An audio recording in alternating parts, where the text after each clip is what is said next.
আমরা মনে করি যে আজকে সরকারি দল হিসেবে তারা যে সংবিধান সংস্কার পরিষদের শপথ নিল না, এটা গণভোটের যে গণরায় এসেছে হ্যাঁ পক্ষে, সংস্কারের পক্ষে, সেই রায়কে বৃদ্ধাঙ্গুলি দেখানো হয়েছে এবং প্রতিশ্রুতি ভঙ্গ করা হয়েছে। সরকার গঠনের প্রথম দিনই যারা প্রতিশ্রুতি ভঙ্গ করলো তাদের কাছ থেকে এই দেশ জাতি বা আমরা কি আশা করব সেটা সবার মনেই প্রশ্ন তৈরি হয়েছে। এবং এটা শুধু রাজনৈতিক প্রতিশ্রুতি ভঙ্গ নয়, এটা কিন্তু আইনি সংকট এবং জটিলতা তৈরি করেছে।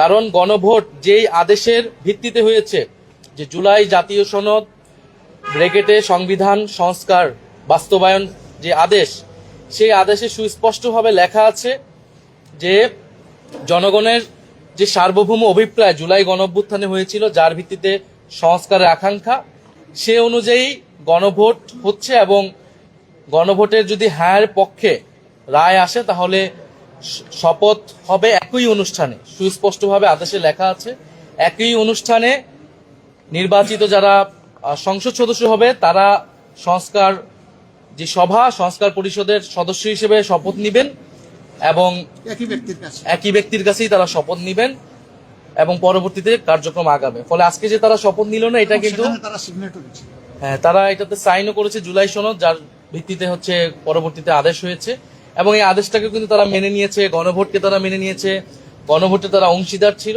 ফলে যেই ব্যাখ্যা তারা দিচ্ছে এই ব্যাখ্যাটি একেবারেই গ্রহণযোগ্য নয়। কারণ গণভোট বলতেছে সংবিধানে নাই, গণভোট জিনিসটাই সংবিধানে ছিল না। গণভোটের বৈধতা হচ্ছে সেই আদেশ। ফলে সেই আদেশ সবাই মেনেই আমরা এই নির্বাচনে এবং গণভোটে অংশ নিয়েছি। ফলে এখানে একটা আইনি এবং সাংবিধানিক সংকটও তৈরি হলো। আমরা জানি না এটা কিভাবে এর মধ্যে শপথ পাঠ করে এই সংকটে। জনাব নাহিদ ইসলাম, আপনি যদি একটু বলেন যে এই সরকারি দলের সংবিধান সংস্কার পরিষদের শপথ না নেওয়া, এটা কিভাবে আপনি দেখছেন? আসসালামু আলাইকুম। আমরা মনে করি যে আজকে সরকারি দল হিসেবে তারা যে সংবিধান সংস্কার পরিষদের শপথ নিল না, এটা গণভোটের যে গণরায় এসেছে হ্যাঁ পক্ষে, সংস্কারের পক্ষে, সেই রায়কে বৃদ্ধাঙ্গুলি দেখানো হয়েছে এবং প্রতিশ্রুতি ভঙ্গ করা হয়েছে। সরকার গঠনের প্রথম দিনই যারা প্রতিশ্রুতি ভঙ্গ করলো তাদের কাছ থেকে এই দেশ জাতি বা আমরা কি আশা করব সেটা সবার মনেই প্রশ্ন তৈরি হয়েছে। এবং এটা শুধু রাজনৈতিক প্রতিশ্রুতি ভঙ্গ নয়, এটা কিন্তু আইনি সংকট এবং জটিলতা তৈরি করেছে।